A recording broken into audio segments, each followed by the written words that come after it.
Who here uses social media to get book recommendations? Stick your hands up if. Yeah, so most people. Anyone do book talk? Yep. Yeah. I think we're off to war.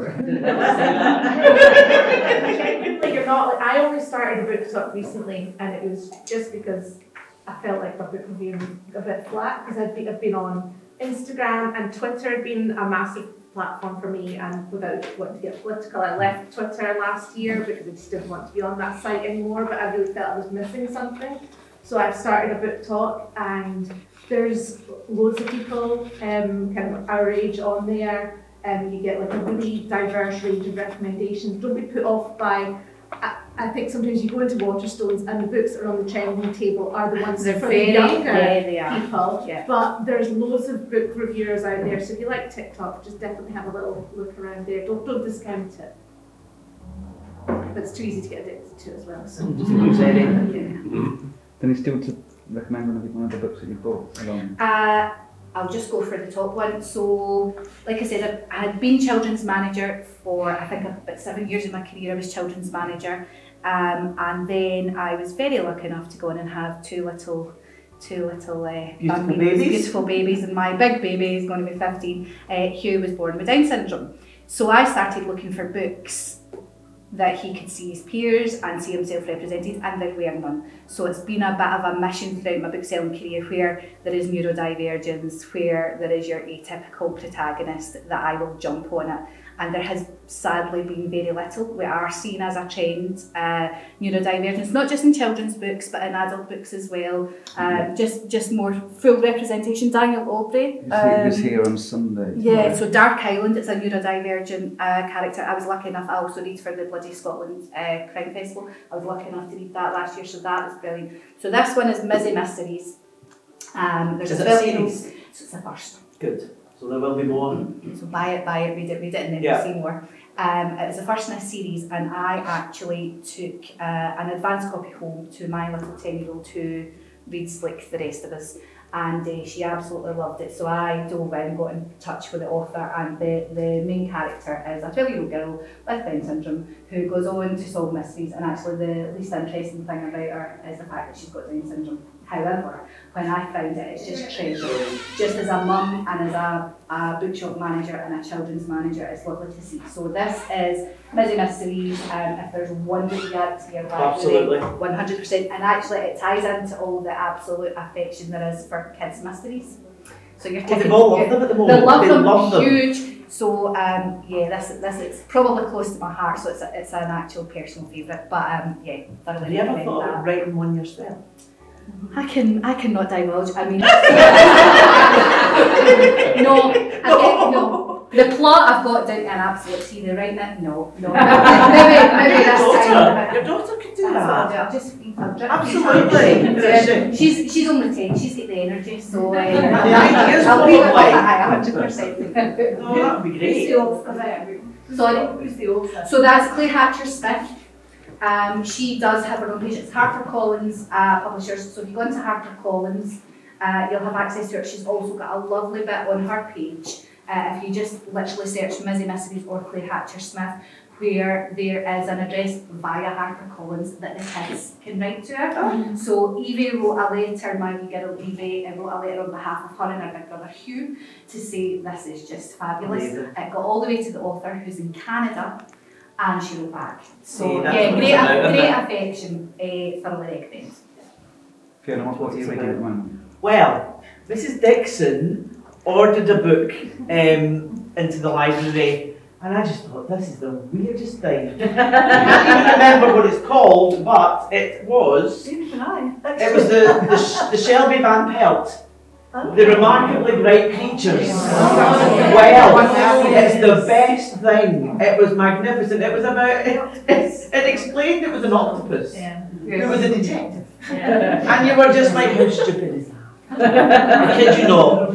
I couldn't, and I kept looking at it thinking, oh my goodness, this is so silly, so silly. Anyway, when I knew this was coming up, I thought, you know what? I'm going to read something that's different that I normally like rubbish. I like a James Patterson. I like a chick lit. So I thought, I'm going to read, my goodness, it was the best thing that I have read for ages. it left me not wanting to read anything else because the characters were so magnificent. Even the octopus. I'm not gonna lie. So yes, so that's, I've just finished Judge Rinder, which is a whole different thing, but that was magnificent. Nice. Judge Rinder was good as well, I have to say. That was recommended. Ticks the box. That was recommended because everybody said how wonderful it was. So the trial was his first one, and that was very good as well. But the thing was, which was quite spooky, the octopus is called Marcellus, and in the Judge Rinder book, there was a wee boy in it called Marcellus. And you're just like, I was obviously meant to read that after it. Absolute coincidence. But no, remarkably bright creatures, magnificent. Have a lot of people read that? It was a big, Anyone else want to recommend a book that? I've read it. Did you enjoy it? Did everybody enjoy It was it? my daughter's book group. Right. And she passed it on to me and I thought, oh. I was the same. But it just gripped me right Didn't it at the beginning? And I actually believed the octopus was a person. Me too. Me too. I went out and everything. Absolutely. The wee lady was And fabulous. the lovely love story through All the way as through. well. I know. Everybody. Does Everything. the octopus fall in that? No. That. You actually don't know. You don't.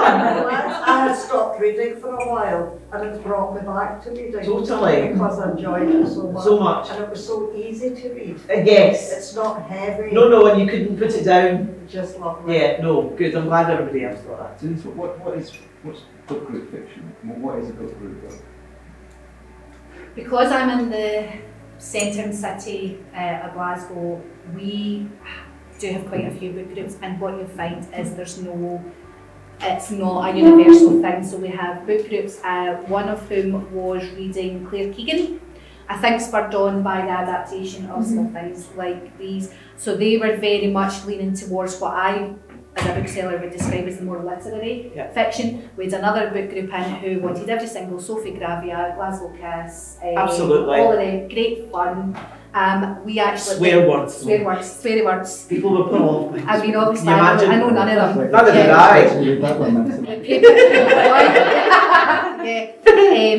We run a few shop-led book groups, so we have a non-fiction, we have an art symposium, but the one that has the most attendees is the romance book group, and it's not just your social media titles, it's romance across the board. You know, your Jilly Coopers are in there, because there was one quite recently and everybody was very excited about the Disney. They'd all forgotten about Jilly Cooper till They Biden had, came and can I on. tell you, see, as soon as that hit the TV, there were many ladies, I am included in that age, and all a flush asking for it was like, there was a great big pile. Help yourself and have a lovely time. So yeah, I would say tends to be, because we're in the middle of university land, more literary for the most part, but there's no universal kind of trend at all. Yeah. This would be perfect for Oh, a yeah, book Can. club. So it's the new Karen Campbell. So don't know if any of you saw her when she came here last year to the Hill House. So this is her new book. It's just out on Thursday. It's called This Bright Life, and it's about Gerard, who's a 12-year-old boy. He's the eldest of 3, and his mum's got a problem with addiction, which leads him to one day stealing a woman's purse out her bag. And then the aftermath of that, both for Gerard and his family, and for the woman whose purse that he stole. And I think there'll be loads of really interesting topics to discuss in this book. It is absolutely amazing. I'd say it's my book of the year so far that I've read. So I'd really, really, really recommend this one. Yeah, loads to discuss. Please say there's a happy ending to it. Just you whisper it to me. Yeah, There's going to be a happy ending. Yeah. Yeah, we could I can't read it if there's not a happy ending. Uplifting, hopefully. Uplifting, we like that. What was the book she talked about last year?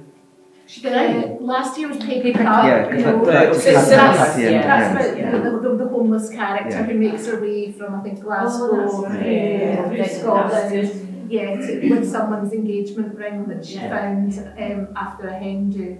So it's that same kind of vibe, a bit sad at times, but a kind of life-affirming story about real humans. Yeah, 'cause I think if Paper Cut, if it hadn't had a happy ending, I think that would have destroyed it. Yeah. So that's really, really, really good. Yeah, definitely.